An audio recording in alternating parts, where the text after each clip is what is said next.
बिहार लोक सेवा आयोग की तैयारी कर रहे समस्त अभ्यर्थियों का मैं आलोक कुमार दृष्टि टीम की तरफ से हार्दिक स्वागत और अभिनंदन करता हूं।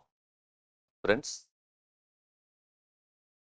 लगातार यूट्यूब श्रृंखला के अंतर्गत भारतीय राज्य व्यवस्था खंड से सामान्य अध्ययन मुख्य परीक्षा में पूछे गए प्रश्नों के आदर्श उत्तर लेखन प्रारूप पर चर्चा परिचर्चा और आदर्श उत्तर लेखन किस तरह किया जा सकता है, कैसे पॉइंट्स फॉर्म किए जा सकते हैं, कैसे इंट्रोडक्शन लिखा जा सकता है, कैसे कंक्लूजन लिखना चाहिए, पॉइंट्स को कैसे डेवलप करना चाहिए,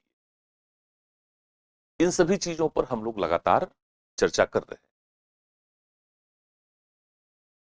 भारतीय राज्य व्यवस्था के अंतर्गत बिहार लोक सेवा आयोग के द्वारा मुख्य परीक्षा में बिल्कुल नए पैटर्न पर प्रश्न पूछे जा रहे हैं। कई बार तो ये प्रश्न यूपीएससी के प्रश्नों से भी थोड़ा डिफिकल्ट नजर आता है, या बिल्कुल इंडियन पॉलिटी के परंपरागत ट्रेंड्स से हटकर प्रश्न पूछे जाने की प्रवृत्ति को आप देख सकते हैं। नए प्रकार के प्रश्न बन रहे हैं जो अत्यंत ही अवधारणात्मक है और गहन विश्लेषणात्मक। कई बार तो इसके अंतर्गत कुछ ऐसे टर्म्स, टेक्निकल टर्म्स को यूज किया जाता है कि यदि अभ्यर्थी इंडियन पॉलिटिकल सिस्टम के कंप्रिहेंसिव अंडरस्टैंडिंग और एनालिसिस को उसने डेवलप नहीं किया है, तो शायद ही ऐसे प्रश्नों को वो अटेम्प्ट कर सके या कुछ भी उस पर लिख सके। इसलिए मुझे लगता है कि 63rd बीपीएससी से लगातार बीपीएससी ने भारतीय राज्य व्यवस्था खंड में लगातार ऐसे प्रश्नों को पूछना प्रारंभ। ये बीपीएससी की उभरती हुई नवीन प्रवृत्ति है और इन नवीन प्रवृत्तियों के संदर्भ में आपको अपने आप को तैयार करना है। तो पहली बात तो ये कि सिर्फ ट्रेडिशनल टॉपिक्स को ही ना पढ़ें, सिर्फ अपने कॉन्सेप्ट अंडरस्टैंडिंग और एनालिसिस को ही डेवलप ना करें। इंडियन पॉलिटी थ्योरेटिकल पेपर होने के साथ साथ एप्लीकेशन पर बेस्ड पेपर। संविधान, राजनीति विज्ञान के सिद्धांत, दृष्टिकोण या विभिन्न प्रकार की विचारधाराओं से बाहर निकलकर तो वास्तव में भारतीय राजनीतिक व्यवस्था के अंतर्गत जब उन सिद्धांतों का अनुप्रयोग किया जाता है, अर्थात जब उन्हें अप्लाई किया जाता है, तो उसके क्या परिणाम उभर कर सामने आ रहे हैं, उस पर सूक्ष्म दृष्टि आपको रखना है। अपने विश्लेषण में उन व्यवहारिक पहलुओं पर बल देते हुए, उदाहरण देते हुए आप जब अपना प्रश्न का उत्तर लिखेंगे, तब आप बेहतर और सर्वश्रेष्ठ अंकों की प्राप्ति की ओर अग्रसर हो। इसी संदर्भ में एक प्रश्न 65th बीपीएससी में पूछा गया, उसी प्रश्न पर आज हम लोग बातचीत करेंगे। भारतीय राजनीतिक तलीय व्यवस्था। ऐसे भी जब आप ट्रेडिशनल इंडियन पॉलिटी को पढ़ते हैं तो आप तलीय व्यवस्था को नहीं पढ़ते हैं, आपने प्रस्तावना को पढ़ा, मौलिक अधिकार को पढ़ा, नीति निर्देशक तत्व को पढ़ा, राष्ट्रपति, राज्यपाल, प्रधानमंत्री, संसद, न्यायपालिका, पंचायती राज, कुछ इन्हीं मुद्दों पर हमारा अध्ययन केंद्रित होता है। लेकिन यदि बीपीएससी के इंडियन पॉलिटी के सिलेबस को आप सूक्ष्मता पूर्वक विश्लेषण करेंगे तो राजनीतिक दल, दलीय व्यवस्था, मतदान व्यवहार, जाति, धर्म, संप्रदाय, वर्ग इत्यादि की राजनीति में भूमिका, भारतीय राजनीति में लैंगिक मुद्दे, ये सभी जो राजनीतिक गत्यात्मकताओं को बतलाते हैं, पॉलिटिकल डायनामिक्स को बतलाते हैं, उसको भी आपको बहुत ध्यान से पढ़ना चाहिए। चुनाव में नौकरशाही की भूमिका पर प्रश्न पूछा हो, हम चुनाव आयोग तो पढ़ते हैं लेकिन चुनाव में नौकरशाही की भूमिका को नहीं पढ़ते हैं। तो आज का जो यह प्रश्न है, यह पॉलिटिकल डायनामिक्स से, राजनीतिक गत्यात्मकताओं से, डे टू डे जो पॉलिटिकल डेवलपमेंट हो रहे हैं संपूर्ण भारत में, विशेषकर बिहार में, उसकी कितनी गहरी समझ है आपके पास, उसका कितना बेहतर एनालिसिस है आपके पास, क्योंकि आपको उदाहरण के रूप में उन्हें लिखना रहेगा, क्योंकि प्रश्न ही यह बतलाता है कि भारतीय राजनीतिक दलीय व्यवस्था, अर्थात यह स्पष्ट हो गया कि प्रश्न दलीय व्यवस्था से है। अब यह कह रहा है कि भारतीय राजनीतिक दलीय व्यवस्था राष्ट्रोन्मुखी न होकर व्यक्ति उन्मुखी है। इस तथ्य को या इस कथन को बिहार राज्य के परिप्रेक्ष्य में स्पष्ट, तो बिहार से हमें उदाहरण भी लेना होगा। इंग्लिश में देखिए, the system of Indian political parties, तो कीवर्ड यहां पर पॉलिटिकल पार्टीज है। The system of Indian political parties, पहले तो इसकी समझ आपके पास होनी चाहिए। अब यह कहता है कि is not nationalistic but it is individualistic. Explain this fact in the context of Bihar state. तो ऐसा ही एक प्रश्न, जहां तक मुझे ध्यान आ रहा है, 63rd बीपीएससी में भी पूछा हुआ था, वह भी दलीय व्यवस्था से ही प्रश्न था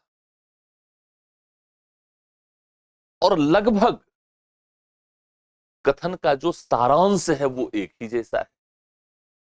यहां पर कह रहा है कि भारतीय राजनीतिक व्यवस्था राष्ट्रोन्मुखी ना होकर व्यक्ति उन्मुखी है, और 63rd बीपीएससी में प्रश्न पूछा गया था कि भारतीय राजनीतिक दलीय व्यवस्था वर्णात्मक राजनीति ना होकर विकासात्मक राजनीति केंद्रित हो गया है। तो जो व्यक्ति उन्मुखी राजनीति है यह वर्णात्मक राजनीति है, और जो राष्ट्रोन्मुखी है यह सामाजिक आर्थिक विकास के मुद्दों से जुड़ा हुआ है, अर्थात यह विकासात्मक है।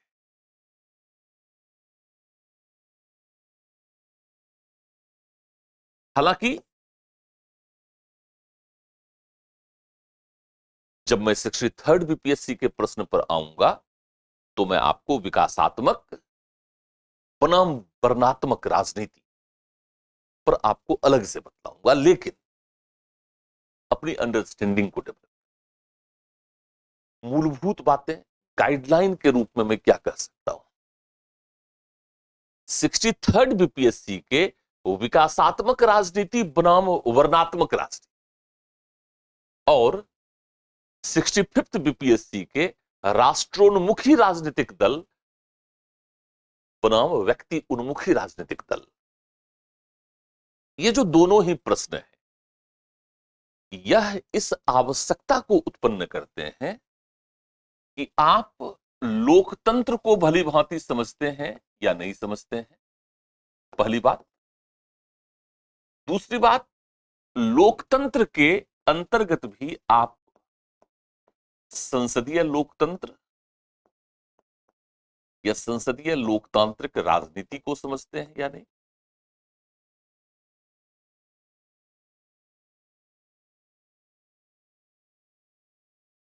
लोकतंत्र और संसदीय लोकतंत्र के अंतर्गत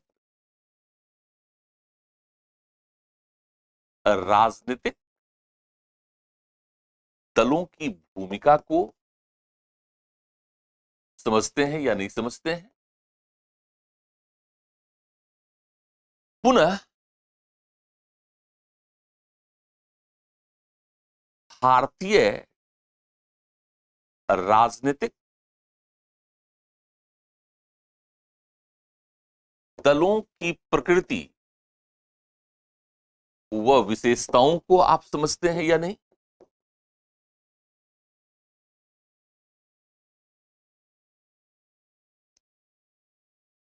इनकी सीमाओं,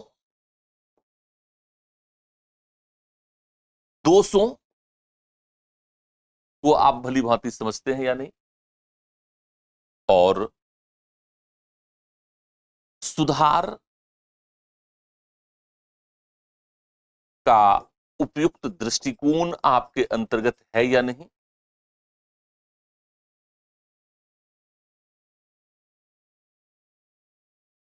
कितना, देखिए, यह जो प्रश्न पूछा हुआ है, भारतीय राजनीतिक दल राष्ट्रोन्मुखी है या व्यक्ति उन्मुखी, यह भारतीय राजनीतिक दलों की प्रकृति और विशेषताओं के अध्ययन से पता चलेगा। भारतीय राजनीति विकासात्मक है या वर्णात्मक है, यह राजनीतिक दलों की राजनीति की प्रकृति और विशेषताओं को समझने से ही स्पष्ट होगा। पुनः इसकी सीमाओं और दोषों को उजागर करना होगा और सुधार के उपयुक्त दृष्टिकोण को भी हमें विकसित करना होगा। मुख्यतः 63rd बीपीएससी या 65th बीपीएससी में जो प्रश्न पूछा गया है, उसके 3 मूलभूत मुद्दे हैं। ये और ये, या ये जो 3 डायमेंशंस हैं, ये इंट्रोडक्शन में काम आते हैं। सुधार का जो उपयुक्त दृष्टिकोण है, ये निष्कर्ष के लिए काम आता है।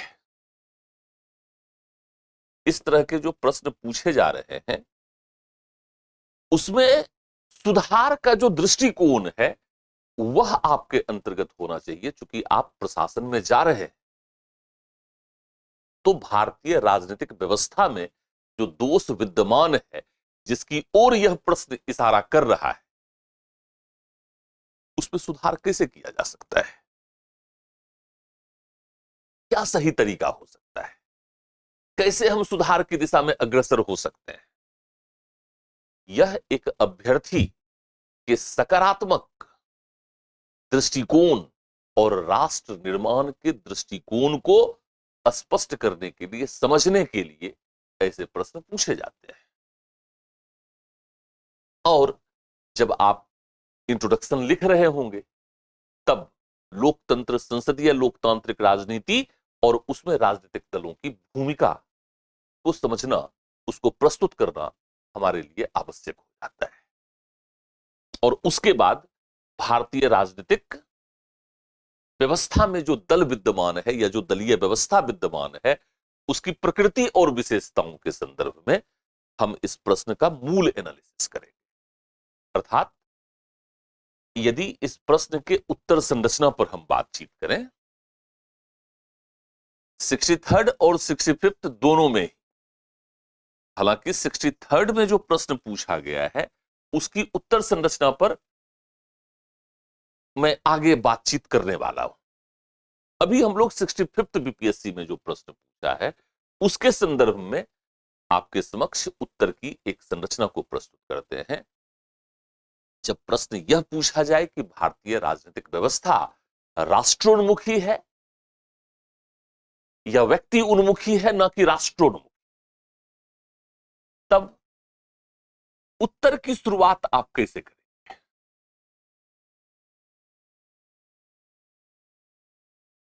तो उत्तर की शुरुआत में हमेशा भारतीय राजनीतिक व्यवस्था के अंतर्गत सबसे बेहतर शुरुआत प्रश्न में विद्यमान मूलभूत अवधारणा को स्पष्ट करते हुए, उसको उससे लिंक करते हुए आपको करना चाहिए।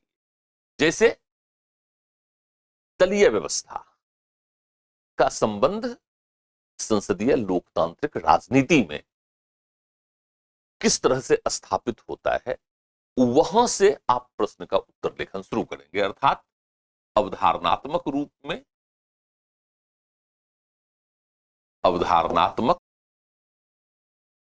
रूप में संसदीय लोकतांत्रिक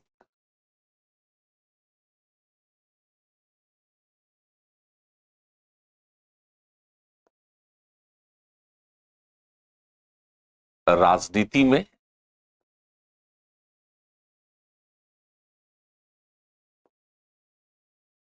दलीय व्यवस्था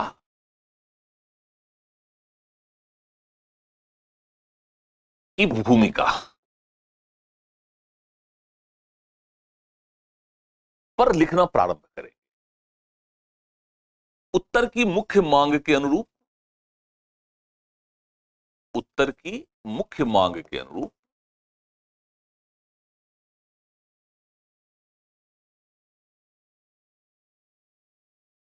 दो बातें यहां पर हम लोग स्पष्ट करेंगे। भारतीय राजनीतिक दलीय व्यवस्था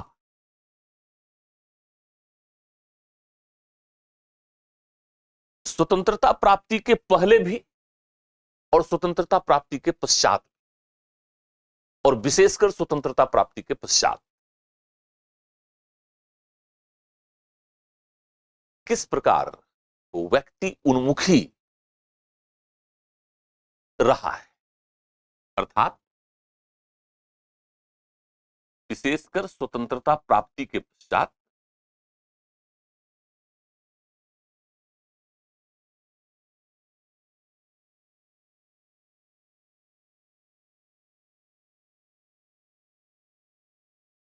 भारतीय राजनीतिक दल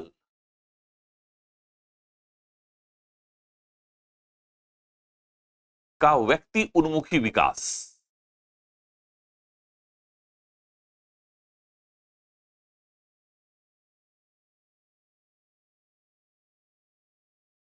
लेकिन यह पूरा सत्य नहीं है। यह बात सही है कि भारतीय राजनीतिक दलों में व्यक्ति उन्मुखता दिखाई देता है, नेतृत्व उन्मुखता दिखाई देता है। सामाजिक आर्थिक विकास के मुद्दों या राष्ट्र निर्माण के मुद्दों पर विचारधारात्मक अंतर बहुत ज्यादा प्रखरता के साथ स्पष्ट नहीं होता है, बल्कि संपूर्ण राजनीति दल में विद्यमान जो मुख्य नेतृत्व है उसके इर्द गिर्द घूमता है, विकसित होता है। यह बात सही है। उदाहरण के साथ हम स्पष्ट करेंगे। नेहरू, इंदिरा गांधी, इवन मोरारजी देसाई या जेपी आंदोलन में जेपी, उसी के अभिव्यक्ति मोरारजी देसाई थे, राजीव गांधी, अटल बिहारी वाजपेयी, वर्तमान में नरेंद्र दामोदर दास, ये सब व्यक्ति उन्मुखी हैं। और यहां पर जो राजनीतिक घटनाक्रम है वह सिद्ध करता है कि राष्ट्रोन्मुखी या विकासात्मक सामाजिक आर्थिक कल्याण के कार्यक्रमों पर विभिन्न दलों में जो विचारधारात्मक बहस होना चाहिए, जनता के बीच जिन मुद्दों पर बहस होनी चाहिए, उसकी बजाय व्यक्ति केंद्रित राजनीति पर हम बात कर रहे हैं। इवन हमारा जो मतदान व्यवहार है वह भी कहीं ना कहीं व्यक्ति उन्मुखी है।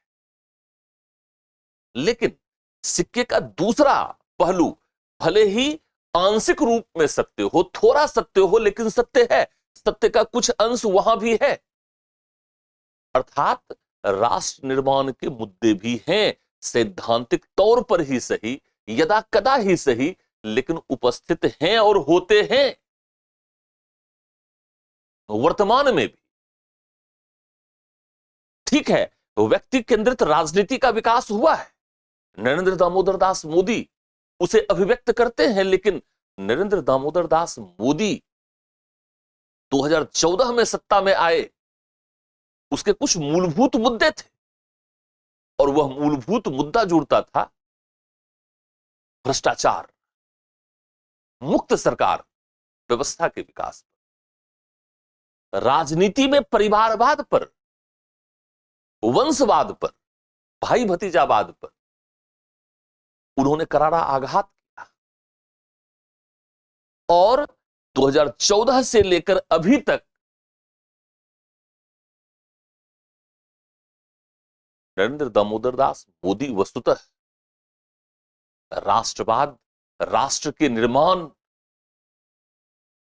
के मुख्य विचारधारा के अंतर्गत ही अपनी राजनीति को उभारने में सफल रहे। बिहार में नीतीश कुमार, ठीक है, नीतीश कुमार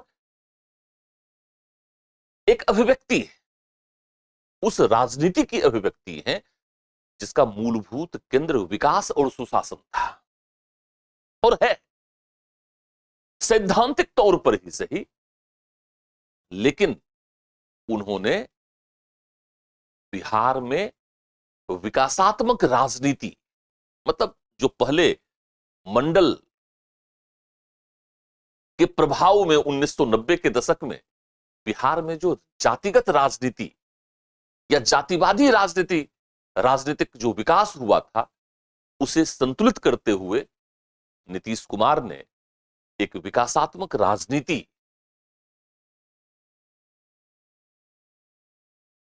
का सूत्रपात किया। उन्होंने सुशासन, कानून व्यवस्था, शांति व्यवस्था और विकास के इर्द गिर्द एक नई विचारधारा को प्रस्तुत किया और जनता ने उन्हें वोट किया तो वो विचारधारा केंद्र में थी। ठीक है, नीतीश कुमार या इससे पहले लालू प्रसाद यादव व्यक्ति उन्मुखता को दिखाते हैं, लेकिन उस व्यक्ति उन्मुखता के केंद्र में भी एक विचारधारा है। मैं ये बात आपको बतलाना चाहता हूं, विचारधारे के ताने बाने के बिना व्यक्ति उन्मुखी विकास संभव नहीं। कुछ मुद्दे, कुछ बातें जो उन्हें पहले के शासन, उसकी नीतियों, उसके दृष्टिकोण से उस नेतृत्व को अलग कर रहा होता है।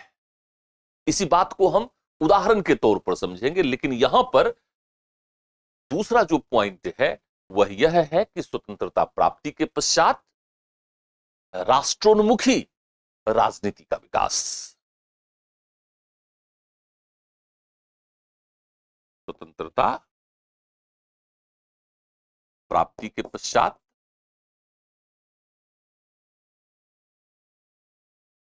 राष्ट्रोन्मुखी, विकासोन्मुखी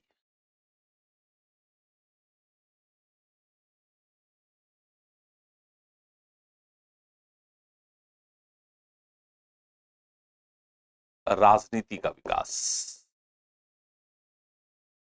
इसके भी उदाहरण हमें देने हों। उत्तर की जो मुख्य मांग है उसमें हमें उदाहरण सहित भारत और बिहार के विशेष संदर्भ में उदाहरण दे करके वो व्यक्ति उन्मुखी विकास को बतलाना है, और यहां पर हमें राष्ट्रोन्मुखी और विकासोन्मुखी विकास को बतलाना होगा। और अंत में निष्कर्ष के अंतर्गत दो पहलू हैं। इस राजनीति की सीमाएं क्या हैं, दोष क्या हैं, और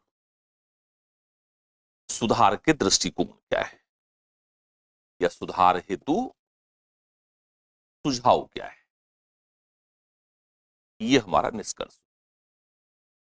यदि इस रूप में एक छात्र, एक अभ्यर्थी संगठित उत्तर लिख पाने में सफल होता है, तो निश्चित तौर पर वह उत्कृष्ट अंक प्राप्ति को सुनिश्चित करने की दिशा में अग्रसर हो सकता है। मैं ये बात आपको समझाना चाह रहा हूं। आइए इस प्रश्न के संदर्भ में भूमिका क्या लिखा जा सकता है, इस पर हम चर्चा करते हैं। चूंकि ये जो दोनों दृष्टिकोण हैं, इन्हें उदाहरण सहित हम बेहतर तरीके से लिख सकते हैं, इसलिए यहां पर इन दोनों दृष्टिकोणों को उदाहरण सहित मैं चर्चा परिचर्चा करूंगा, लिखने से ज्यादा। और फिर निष्कर्ष कैसे लिखा जा सकता है उस पर मैं बातचीत करूंगा। आइए उत्तर की शुरुआत करते हैं।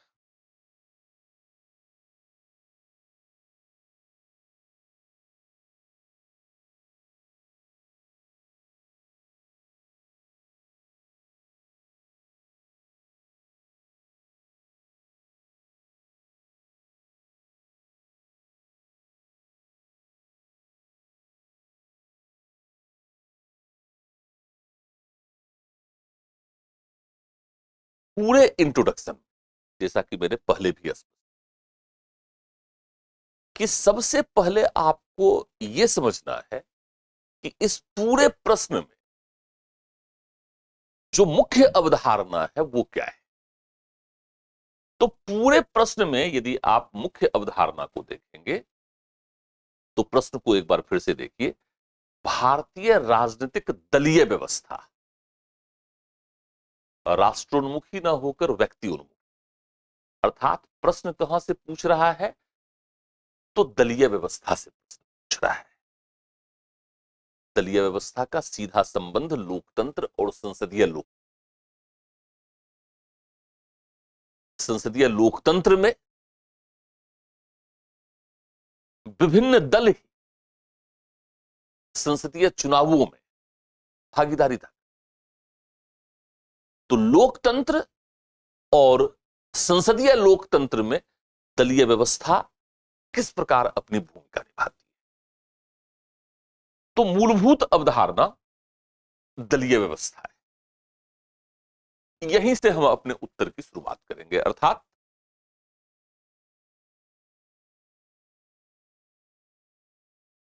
लोकतंत्र में विभिन्न दल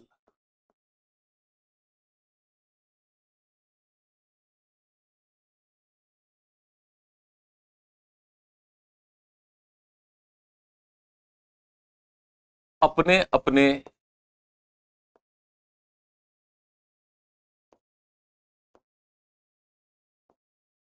विचारधारा,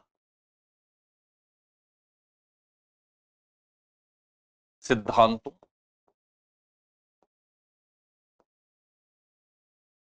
उद्देश्यों,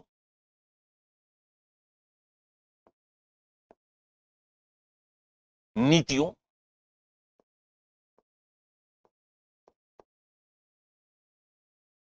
व कार्यक्रमों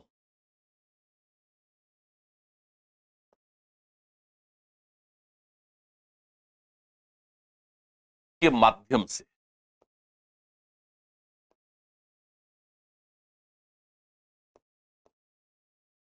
चुनाव में भागीदारी करते हैं,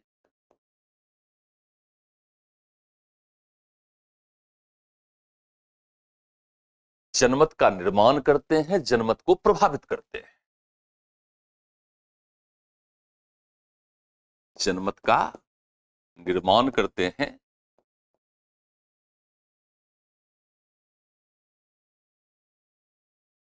जनमत को प्रभावित करते हैं,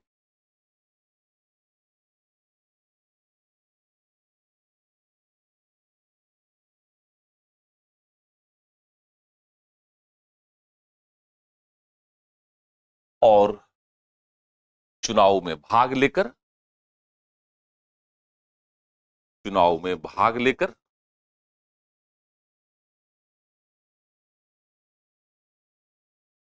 संविधान के निर्माण, सरकार के गठन,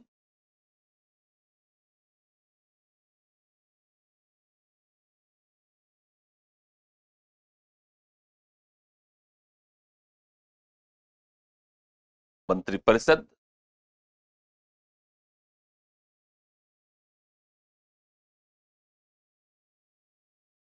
व मंत्रिमंडल के गठन,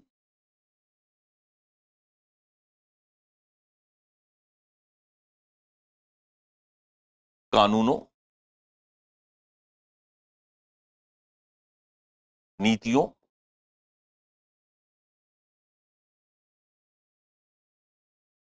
व कार्यक्रमों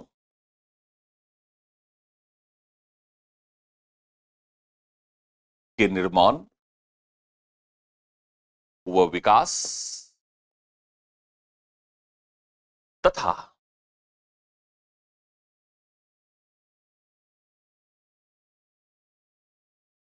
विपक्ष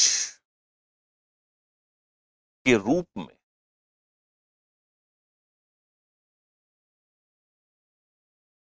सरकार के दोषों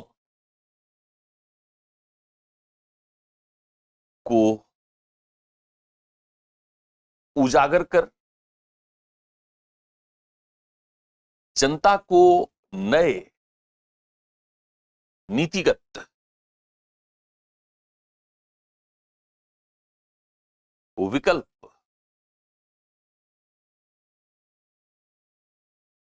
व बदलाव के लिए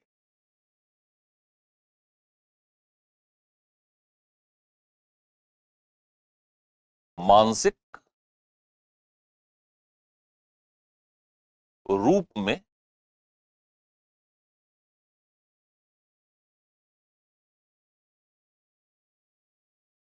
तैयार करते हैं। अर्थात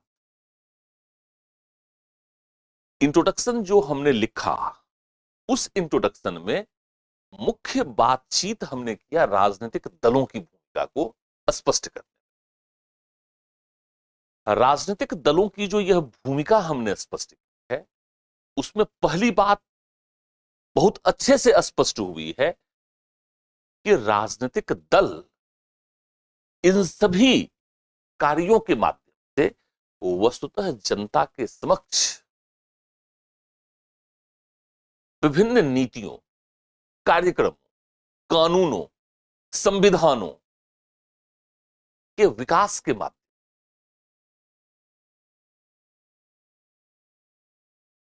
जनता के समक्ष एक बृहत्तर राष्ट्र निर्माण के या राष्ट्र के निर्माण से संबंधित नीतियों, कार्यक्रमों, सिद्धांतों को प्रस्तुत करते हैं। सरकार का गठन भी करते हैं, मंत्रिमंडल का गठन करते हैं, नीतियों के निर्माण में महत्वपूर्ण भूमिका निभाते हैं, कानूनों, कार्यक्रमों के निर्माण में महत्वपूर्ण भूमिका निभाते हैं, और विपक्ष के रूप में वैकल्पिक राजनीतिक मार्ग को भी विकसित करते हैं। वैकल्पिक नीतिगत कार्यक्रमों, सिद्धांतों के विकास से जनता को अवगत कराते। इस प्रकार जनमत को प्रभावित करते हैं, जनमत को शिक्षित प्रशिक्षित करते हैं, जनमत को जागरूक करते हैं, जनता का राजनीतिकरण करते हैं। सिद्धांत राष्ट्र का निर्माण, राष्ट्र के निर्माण से संबंधित नीति, कार्यक्रम, कानून विचारधारात्मक रूप से ही सही लेकिन दलीय राजनीति के केंद्र में है, माय डियर एस्पिरेंट। तो यहां पर थोड़ा और अगर स्पष्ट करना हो तो इस बात को स्पष्ट कर सकते हैं इस प्रकार, या अतः स्वाभाविक रूप में, या सीधे सीधे स्वाभाविक रूप में, स्वाभाविक रूप में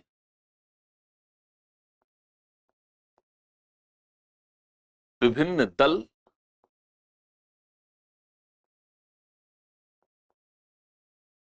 का गठन ही राष्ट्र निर्माण से संबंधित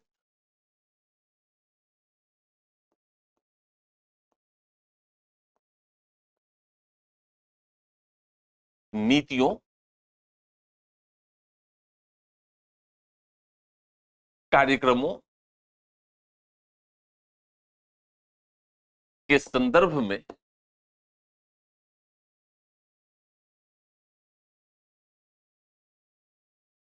विचारधारात्मक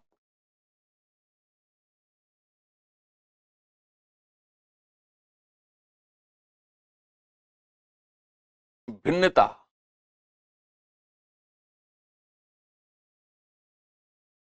की राजनीति पर आधारित होता है।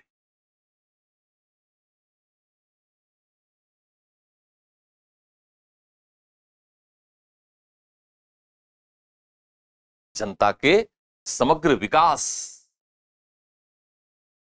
जनता के समग्र सामाजिक आर्थिक विकास,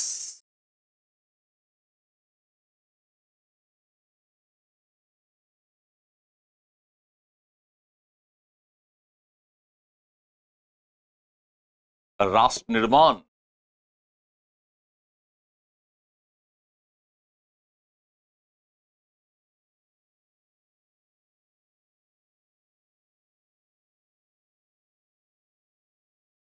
राष्ट्र निर्माण से संबंधित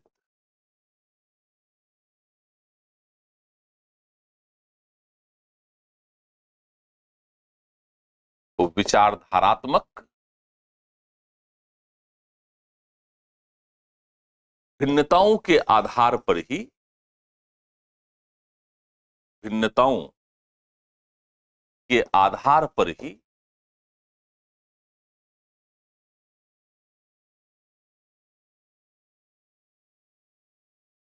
विभिन्न दलों की स्थापना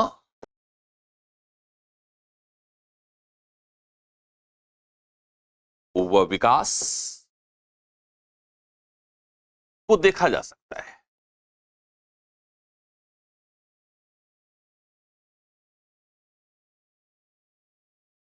स्वतंत्रता प्राप्ति के पहले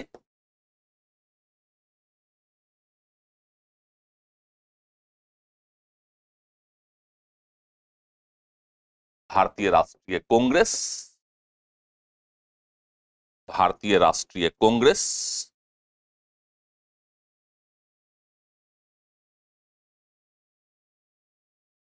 भारतीय कम्युनिस्ट पार्टी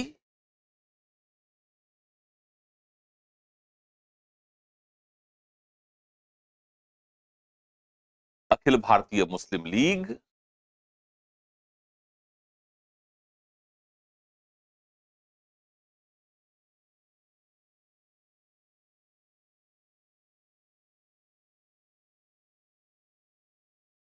तथा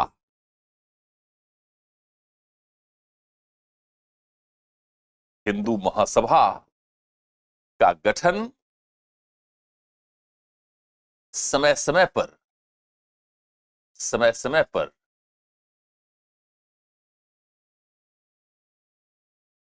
इसी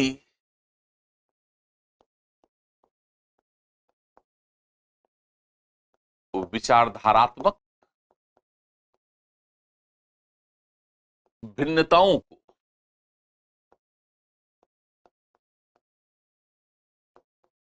अभिव्यक्त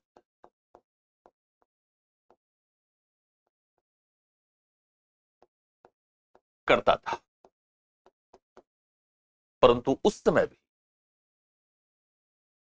राजनीति के केंद्र या इन विचारधारात्मक भिन्नताओं के केंद्र में व्यक्ति उन्मुखता को देखा जा सकता, परंतु उस समय भी उस समय भी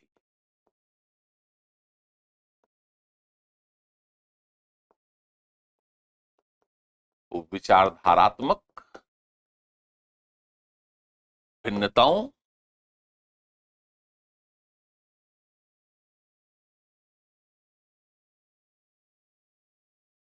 के बीच व्यक्ति उन्मुखी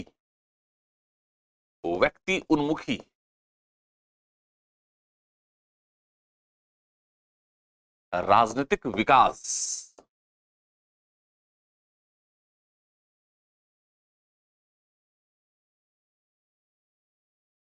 को देखा जा सकता है। उदाहरण के लिए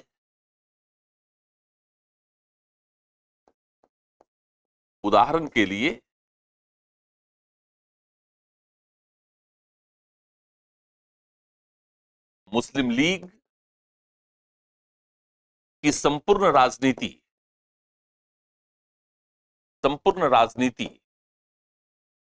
जहां मोहम्मद अली जिन्ना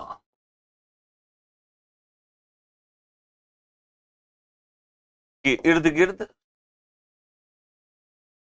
केंद्रित हो गई,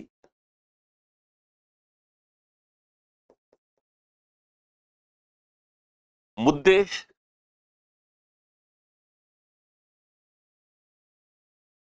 जो राष्ट्रीय मुद्दे थे वह कहीं ना कहीं पीछे हो गया और व्यक्ति आगे हो गया, मुद्दे छुप गए।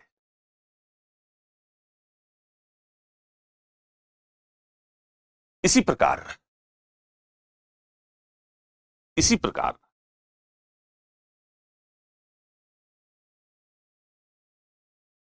कांग्रेस में संपूर्ण राजनीति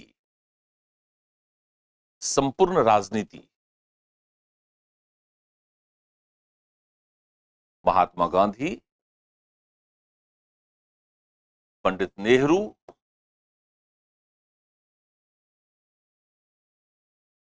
सरदार पटेल,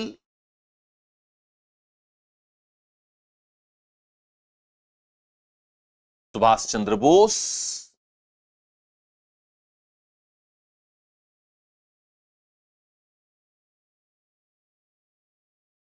के इर्द गिर्द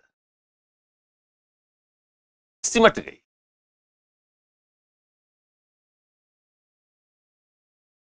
इन नेताओं के आपसी विचारधारात्मक संघर्ष में वो व्यक्ति उन्मुखता हावी होती चली गई। इन नेताओं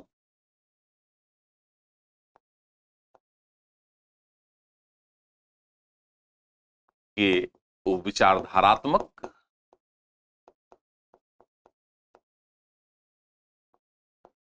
संघर्ष में भी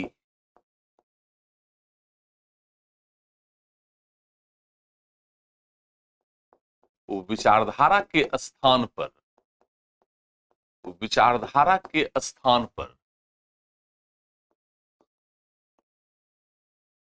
वो व्यक्ति उन्मुखता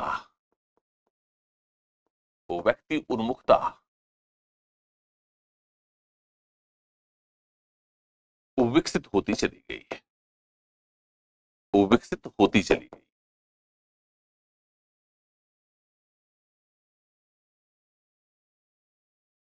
स्वतंत्रता प्राप्ति के पश्चात भी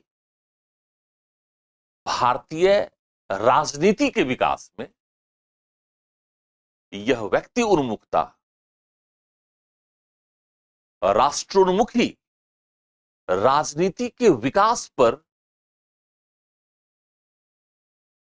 लगभग हावी सा रहा। स्वतंत्रता प्राप्ति के पश्चात, स्वतंत्रता प्राप्ति के पश्चात भी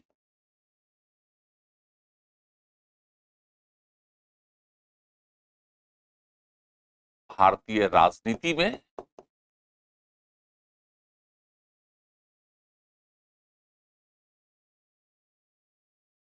व्यक्ति उन्मुखता,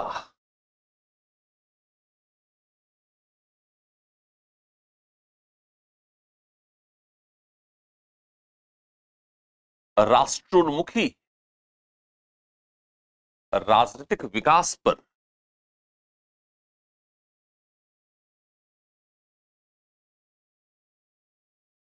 हावी रहा। ये इंट्रोडक्शन या तो एक पैराग्राफ थोड़ा लंबा हो जाए तो 2 पैराग्राफ में आप लिख सकते हैं, तो आप लिख सकते हैं। इसके बाद उदाहरण के रूप में आपको भारतीय राजनीति का एक फर्स्ट हाफ ले लेना है, 1950 से लेकर लगभग 1964 तक। नेहरू के इर्द गिर्द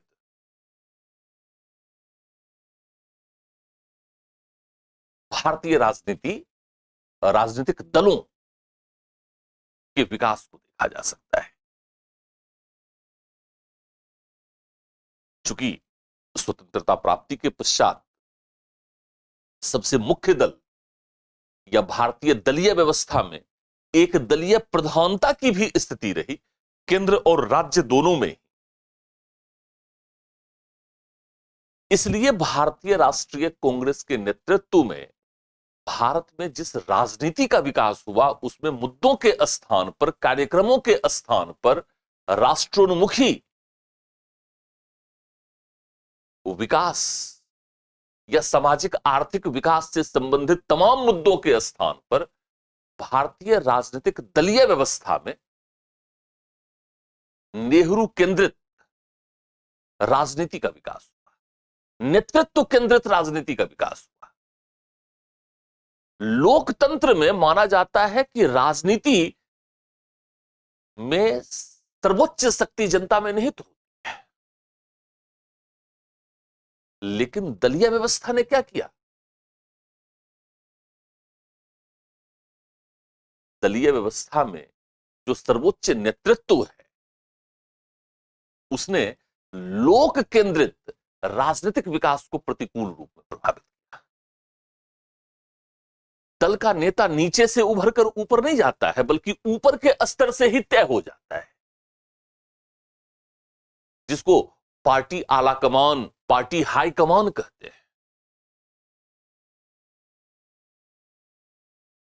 नेतृत्व के स्तर पर परिवर्तन होता रहता है, लेकिन नेता जमीन से जुड़ा हुआ नहीं है, जमीन से निकला नहीं है, क्योंकि राजनीतिक गत्यात्मकता जो नीचे से ऊपर की ओर उभरना चाहिए वह विकसित नहीं हुआ।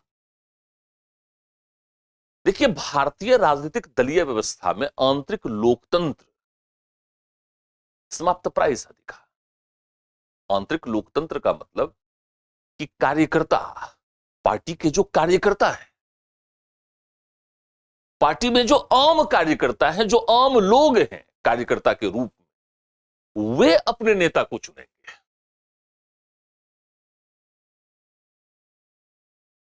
अगर आम कार्यकर्ता अपने नेता को चुनते तो मुद्दा हावी होता, लेकिन जब नेता ऊपर के स्तर से ही थोप दिया जाता है या ऊपर के स्तर से ही नेतृत्व केंद्रित नेता का विकास होता है।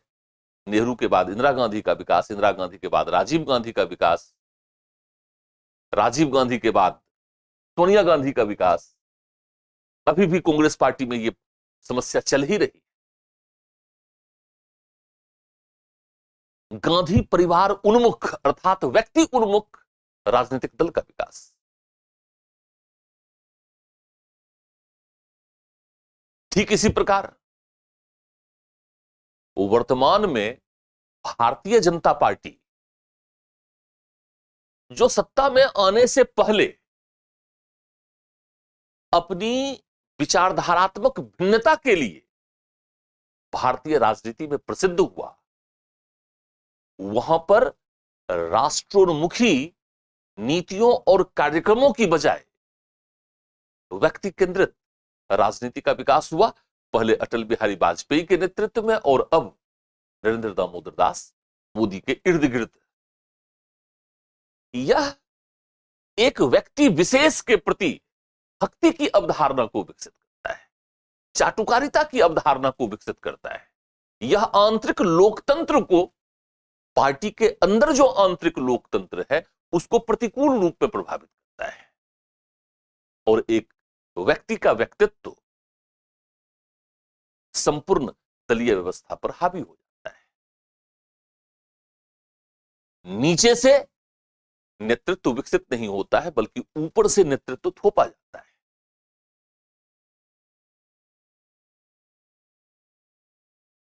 लगभग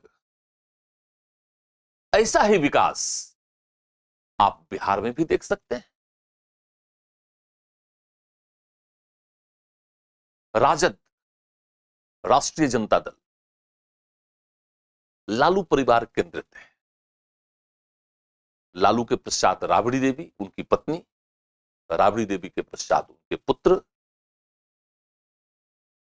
तेज प्रताप और तेजस्वी।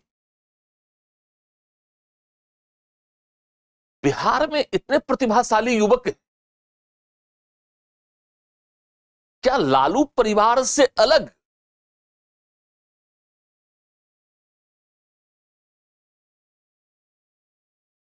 उस पार्टी का नेतृत्व करने वाला कोई आम कार्यकर्ता नीचे से उठकर ऊपर तक आया? नहीं आया, बल्कि लालू के पश्चात राबड़ी, राबड़ी के पश्चात उनके पुत्र। नीतीश कुमार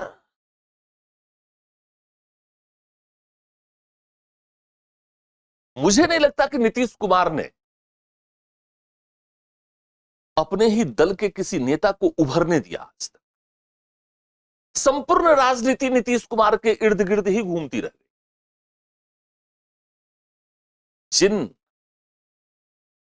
विकासात्मक नीतियों या नीतिगत विकल्प के रूप में वे शासन में आए, वह नीति, वह विचारधारा धीरे धीरे धीरे धीरे समाप्त हो गई। संपूर्ण राजनीति नीतीश के केंद्र में विकसित हो।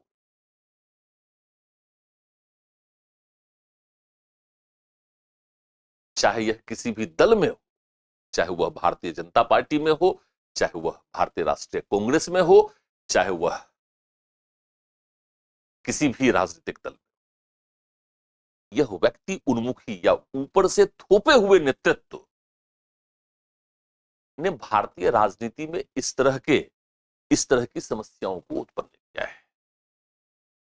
और यही स्थिति कमोबेश लगभग हर राज्य में। उत्तर प्रदेश में आप आएंगे तो उत्तर प्रदेश में यदि बसपा की बात करें तो कांसीराम केंद्रित राजनीति का विकास हुआ। फिर कांसीराम के उत्तराधिकारी मायावती हुई, मायावती केंद्रित राजनीति का विकास हुआ। समाजवादी पार्टी के अंतर्गत मुलायम केंद्रित राजनीति, अब अखिलेश केंद्रित राजनीति।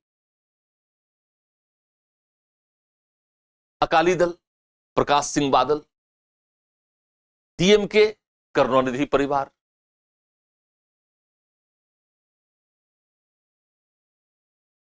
इस तरह की राजनीतिक, विभिन्न राजनीतिक दलों में, कश्मीर में चले जाएंगे,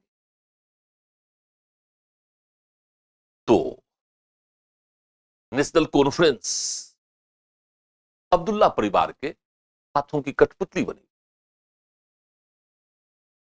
पीडीपी मुफ्ती परिवार केंद्रित राजनीति के कुचक्र में फंसा हुआ है। अर्थात कमोबेश भारतीय राजनीति में व्यक्ति उन्मुखी राजनीति को न सिर्फ विभिन्न राष्ट्रीय राजनीतिक दलों में देख सकते हैं, बल्कि विभिन्न क्षेत्रीय दलों में भी देख सकते हैं, और इसी तरह से बिहार में भी देख सकते हैं। तो यहां पर क्या आवश्यकता बनेगी? यहां पर आवश्यकता यह बनेगी कि अब आपको स्वतंत्रता प्राप्ति के पश्चात एक पॉइंट आपको यहां पर लेना है।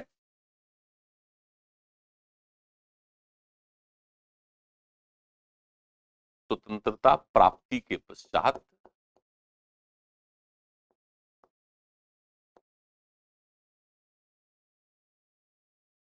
नेहरू युग, इंदिरा गांधी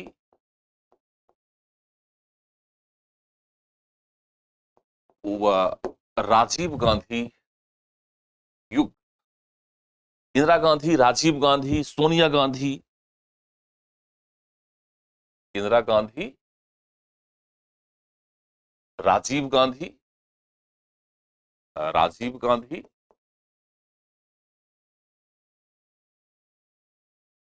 व सोनिया गांधी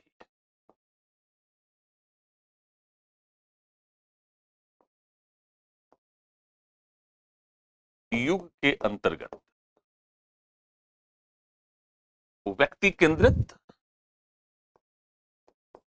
व्यक्ति या नेतृत्व उन्मुखी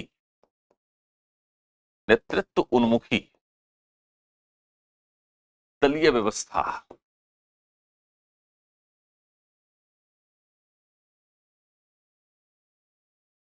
के विकास को आपको बतलाना है। डिफरेंट पैराग्राफ्स में बतला सकते। दूसरे पॉइंट में भारतीय जनता पार्टी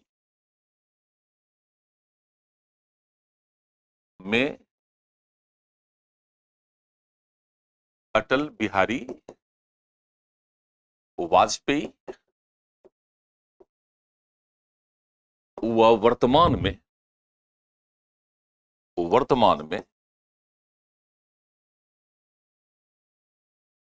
नरेंद्र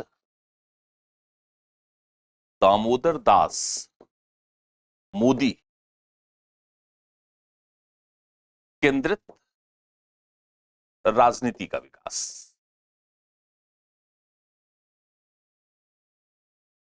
और तीसरा उदाहरण फिर बिहार में ले लेंगे। 1990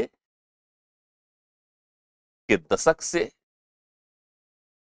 वर्तमान तक राजद में लालू, राबड़ी व तेजस्वी केंद्रित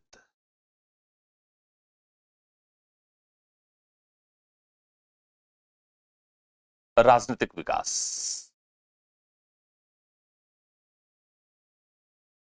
इसके विकल्प के रूप में नीतीश केंद्रित राजनीति का विकास, राजनीतिक विकास। चौथे पॉइंट में इसके विकल्प के रूप में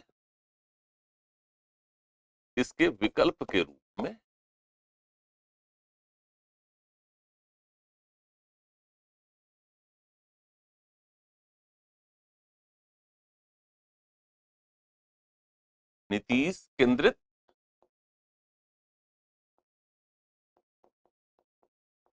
राजनीति का विकास। और इसका नकारात्मक परिणाम आप यह देखेंगे कि इनके विरोधियों को चुप करा दिया जाता है और बाकी का जो नेतृत्व है वह इनके इर्द गिर्द ही घूमता रहता है। यह राजनीति में भक्ति की अवधारणा को स्थापित करता है। जॉर्ज फर्नांडिस समाप्त हो गए, शरद यादव समाप्त हो गए, आज आरसीपी सिंह समाप्त हो गए। जो बचे हुए हैं वो नीतीश और नीतीश के चट्टे बट्टे हैं।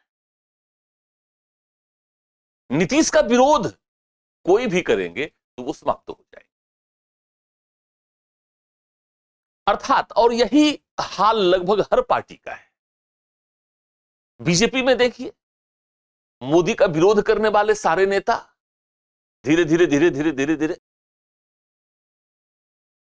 किनारे लगते, बचे वही रह गए जो मोदी के पीछे पीछे चल सकते हैं, विरोध करेंगे, साइड हो जाएंगे। और पांचवें पॉइंट में आप दे सकते हैं कि लगभग यही स्थिति उत्तर प्रदेश, आंध्र प्रदेश, पंजाब, जम्मू कश्मीर इत्यादि राज्यों में भी देखी जा सकती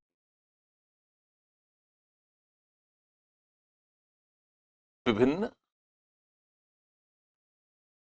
राज्यों में विभिन्न क्षेत्रीय दलों में भी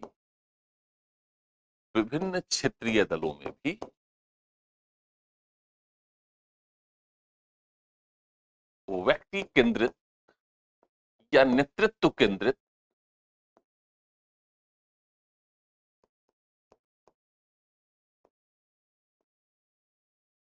राजनीतिक दलीय व्यवस्था के विकास को देखा जा सकता है। विकास को देखा जा सकता है और इसका सबसे नकारात्मक पहलू ही यह है कि जनता के समग्र सामाजिक आर्थिक विकास, राज्य के समग्र विकास, राष्ट्र के समग्र विकास से संबंधित नीतियों पर केंद्रित राजनीतिक दल का विकास नहीं हो पाता है। अर्थात वो विकासात्मक राजनीति की जगह वो वर्णात्मक राजनीति का विकास होता है। जो विभिन्न जाति, धर्म, संप्रदाय, क्षेत्र, भाषा इत्यादि के आधार पर अपनी राजनीति को चमकाने का प्रयास करते हैं।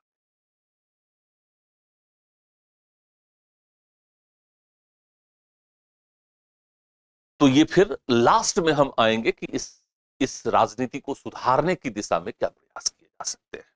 खैर, अब हम आते हैं छठे पॉइंट से, हम उस बात को उठाएंगे कि ठीक है, तो व्यक्ति उन्मुखता तो है, राष्ट्रीय राजनीतिक दलों में भी है, क्षेत्रीय राजनीति, लेकिन इस व्यक्ति उन्मुखी राजनीति के केंद्र में भी सामाजिक आर्थिक विकास के मुद्दे, राष्ट्र उन्मुखता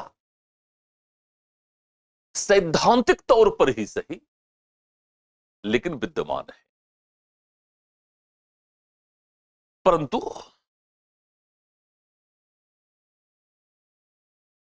चूंकि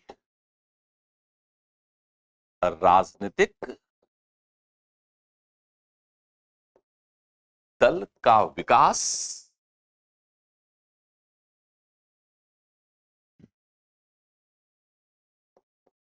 किसी मुख्य विचारधारा पर आधारित होता है,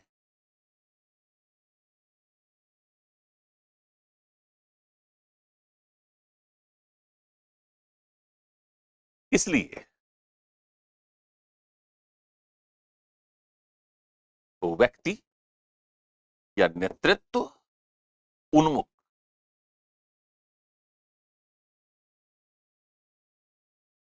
राजनीति के केंद्र में सैद्धांतिक तौर पर ही सही,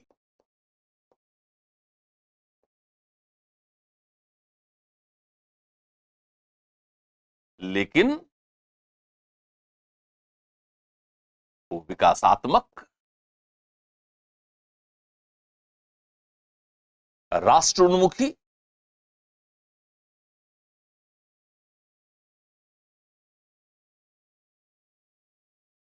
राजनीति वो विद्यमान हो।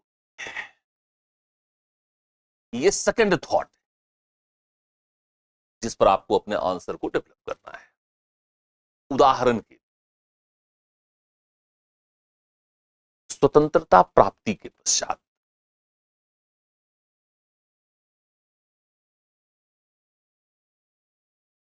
सामाजिक आर्थिक विकास की समग्र नीतियों को निर्मित करने पंडित नेहरू ने जहां प्रजातांत्रिक उदारवादी राजनीति से प्रभावित होते प्रजातांत्रिक तत्वों के आधार पर विकास की रणनीति को विकसित किया, वहीं समाजवादी विकास की रणनीति को भी अपनाते हुए उन्होंने सामाजिक आर्थिक विकास को समाजवादी दिशा देने का प्रयास किया, जिसे हम नेहरू महालनोबिस मॉडल में आगे इंदिरा गांधी के कार्यकाल में यह समाजवादी उन्मुखता और भी अधिक प्रखरता से गरीबी उन्मूलन के कार्यक्रमों के रूप में, गरीबी उन्मूलन के नारे के रूप में अभिव्यक्त होता है। राजीव गांधी के काल में भारत के समग्र सामाजिक आर्थिक विकास के लिए तकनीकी क्रांति, प्रौद्योगिकी क्रांति, सूचना एवं संचार क्रांति, कंप्यूटर क्रांति, उपग्रह क्रांति इत्यादि पर बल दिया।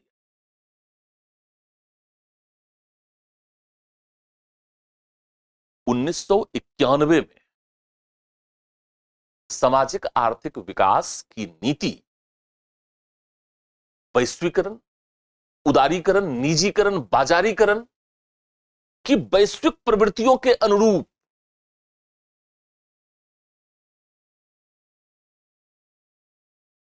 विकसित होने की दिशा में अग्रसर। अटल बिहारी वाजपेयी के काल में भी और प्रधानमंत्री मनमोहन सिंह के काल में आर्थिक सुधार की इन नीतियों की निरंतरता को बनाकर रखा गया। किस प्रकार भारत एक आर्थिक महाशक्ति के रूप में विकसित हो सकता है, एक सैनिक महाशक्ति के रूप में विकसित हो सकता है,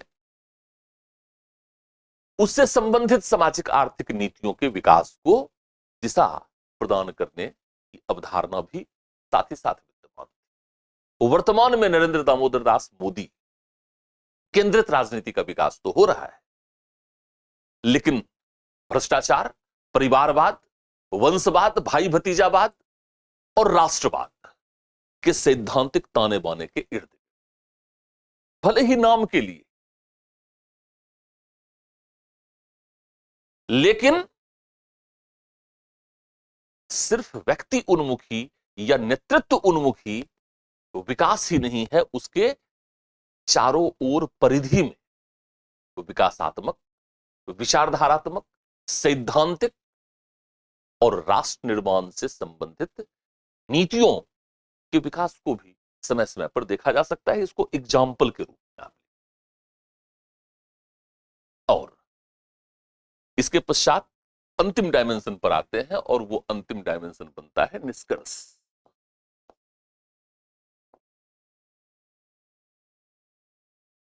तो वस्तुतः व्यक्ति उन्मुखी भारतीय राजनीतिक दलों के विकास के अंतर्गत लोकतांत्रिक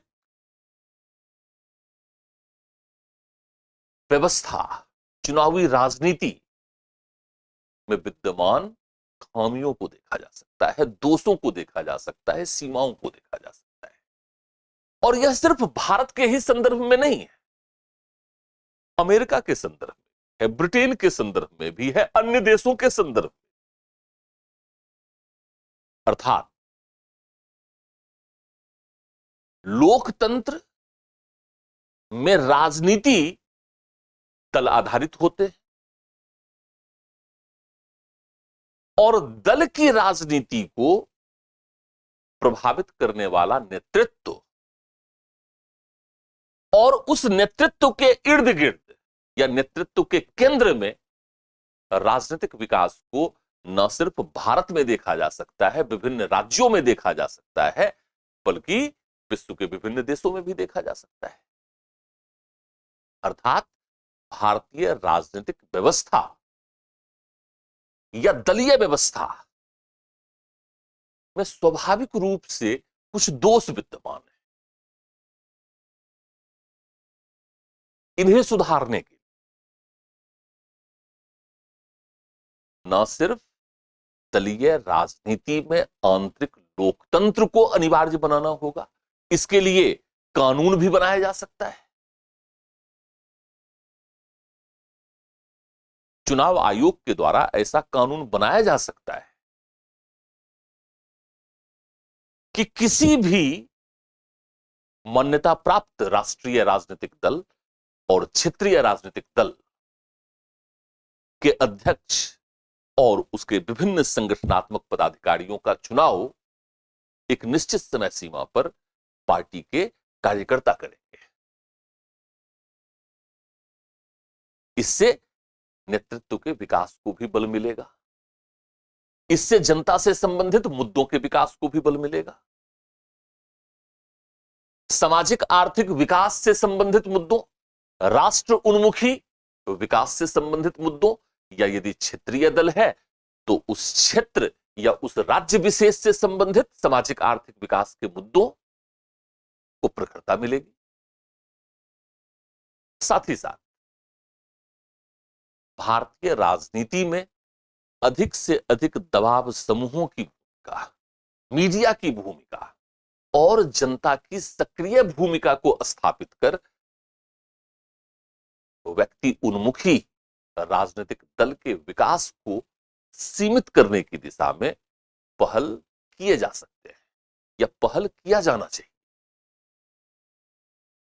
सिर्फ कानून के निर्माण के माध्यम से ही नहीं, बल्कि मीडिया की भूमिका, दबाव समूह की भूमिका, नागरिक समाज की भूमिका, या नागरिक समाज का अर्थ है एनजीओज, गैर सरकारी संस्थान या संगठन की भूमिका को प्रभावी बनाकर, लोगों की भूमिका को प्रभावी बना, लोगों की भागीदारिता को प्रभावी बना, विभिन्न स्तरों पर लोकतांत्रिक राजनीति को एक नवीन दिशा दी जा सकती है।